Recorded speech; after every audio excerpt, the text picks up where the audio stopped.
Gujarat high court Rajkot અગ્નિકાંડ મુદ્દે લાલઘૂમ જોવા મળી છે। રાજ્ય સરકાર સહિત એએમસી, આરએમસી અને એસએમસી નો ઉધડો લીધો છે। ગુજરાત હાઈકોર્ટે રાજ્ય સરકારને વેધક સવાલો કર્યા છે। હાઈકોર્ટે રાજકોટ પોલીસને પણ ફટકાર લગાવી। રાજકોટ પોલીસ કમિશનર પાસે હાઈકોર્ટે ખુલાસો માંગ્યો। કયા નિયમોનુસાર ગેમ ઝોનને મંજૂરી આપવામાં આવી છે આ સહિતના મુદ્દે ખુલાસો કરવા પણ આદેશ કરવામાં આવ્યો છે। 2021 થી લઈને આજ સુધી જે ઘટના બની તે માટે તમામ મ્યુનિસિપલ કમિશનર જવાબદાર છે તેવું હાઈકોર્ટે કહ્યું।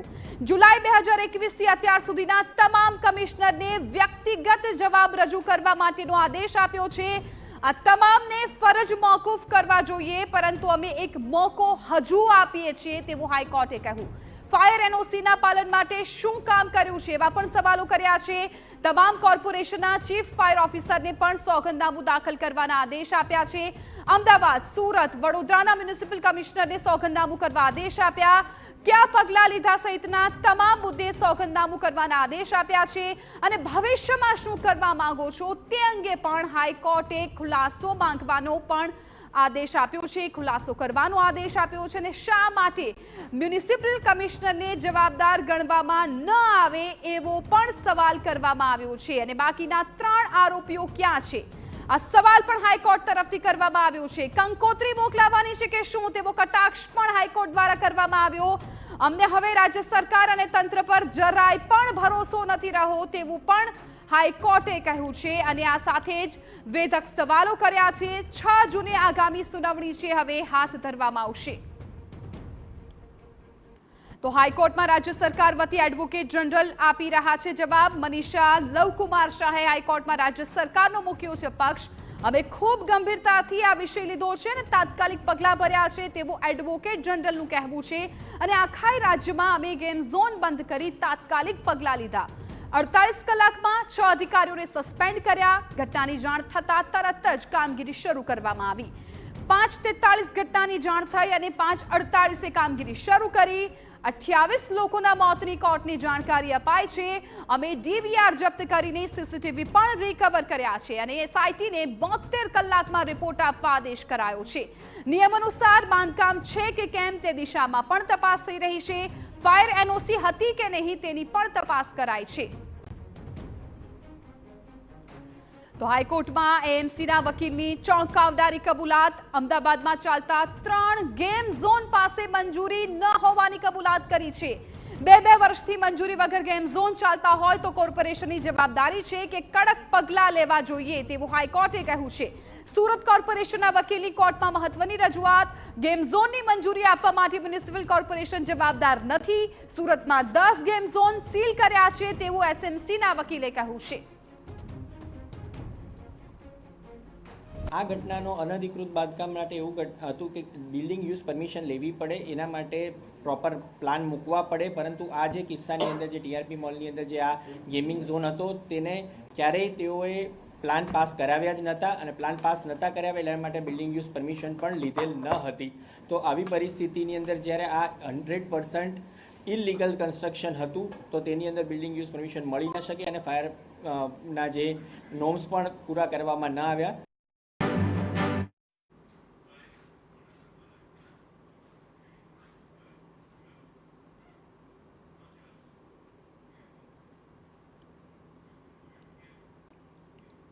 तो हमारा संवाददाता रौनक वर्मा आ तमाम जे सुनावणी थई छे तेने लईने जानकारी आपी रह्या छे। रौनक, कोर्ट छे लालघूम थई छे अने खास करीने सीधुं ज कह्युं छे के राज्य सरकार अने तंत्र पर हवे तेમને बिलकुल भरोसो नथी रह्यो। तो बीजी तरफ सूरत, अमदावाद अने वडोदराना जे पण म्युनिसिपल ना तरफथी जे एएमसी ना वकील गया छे तेओ पण पोतानो पक्ष राखी रह्या छे अने एवुं कही रह्या छे के अमे तात्कालिक कार्यवाही शरू करी दीधी हती। जो तात्कालिक कार्यवाही शरू करवामां आवी होय तो आज 28 लोको जीवता होत। अत्यारे त्यां कई प्रकारनी विगतो तमने मळी रही छे, शुं दलीलो थई छे, शुं छे माहिती आपनी पासे?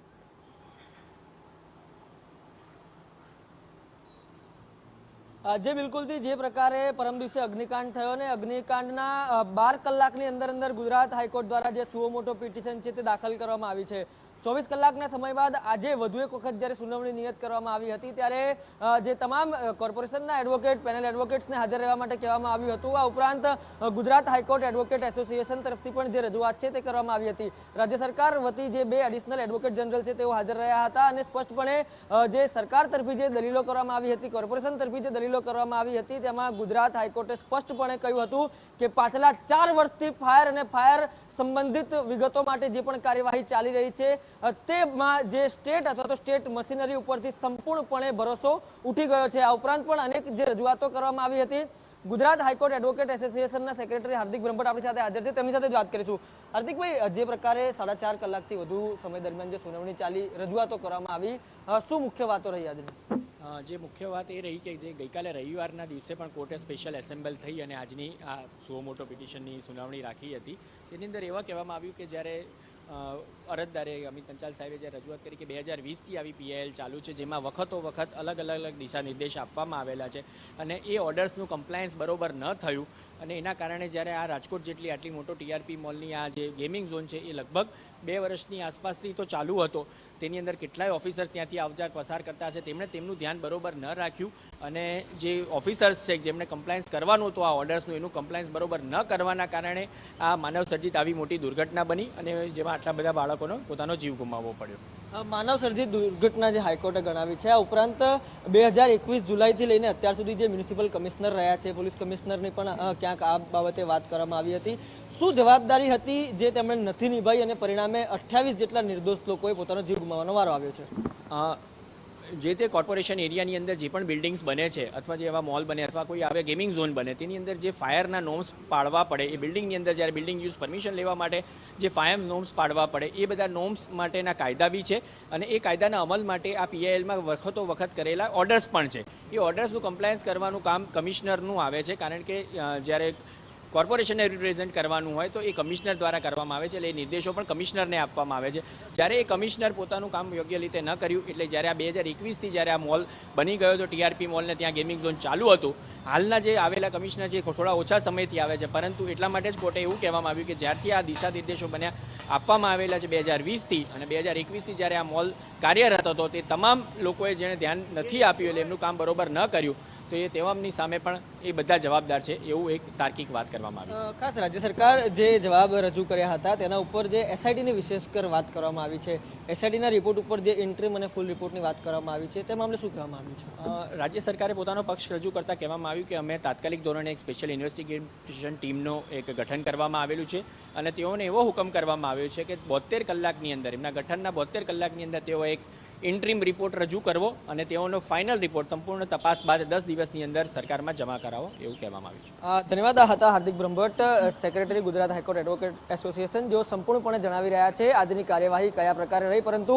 આ તમામ વિષયોને બાદ કરતા અન્ય વિષયની જો વાત કરવામાં આવે તો અમદાવાદ સહિત રાજ્યના અનેક શહેરો એવા છે જ્યાં આગળ જે ગેમ ઝોન છે તે કાર્યરત હતા. અમદાવાદમાં પણ 3 જેટલા ગેમ ઝોન છે જે ખૂબ ત્યાં લોકોની અવર જવર રહે છે, તે પણ એનઓસી વગર ચાલતા હતા. જો આમાં પણ કોઈ ઘટના ઘટી હોત તો આ જગ્યાઓ પણ એવી હતી જ્યાં અનેક નિર્દોષ લોકોએ પોતાનો જીવ ગુમાવવો પડ્યો હોત. પરંતુ હાઈકોર્ટે જે પ્રકારે કહ્યું છે કે જે 28 નિર્દોષ લોકોના મોત થયા છે, જેમાં બાળકો પણ સામેલ છે, તેમના જ કારણે હવે તંત્રની આંખ ખુલી છે અને આંખ ખુલ્યા બાદ હવે જે કાર્યવાહી છે તે શરૂ તો કરી છે, પરંતુ આ કાર્યવાહી કેટલી કઠોર બની રહે છે, જે પ્રકારે રાજ્ય સરકારના એડવોકેટ છે, વકીલ છે, તેમના તરફથી કહેવામાં આવ્યું છે, એના પર સૌની નજર રહેશે. એટલે કે આગામી દિવસોમાં કયા પ્રકારે હજુ કડકાઈથી કાર્યવાહી કરવામાં આવે છે તેના પર સૌની નજર રહેશે. બિલકુલ રોનક, આભાર સમગ્ર માહિતી બદલ. તો આ સૌથી મોટો અગ્નિકાંડ કે જેમાં હવે હાઈકોર્ટ પણ લાલઘૂમ થઈ ગયું છે, વેધક સવાલો કરી રહ્યા છે.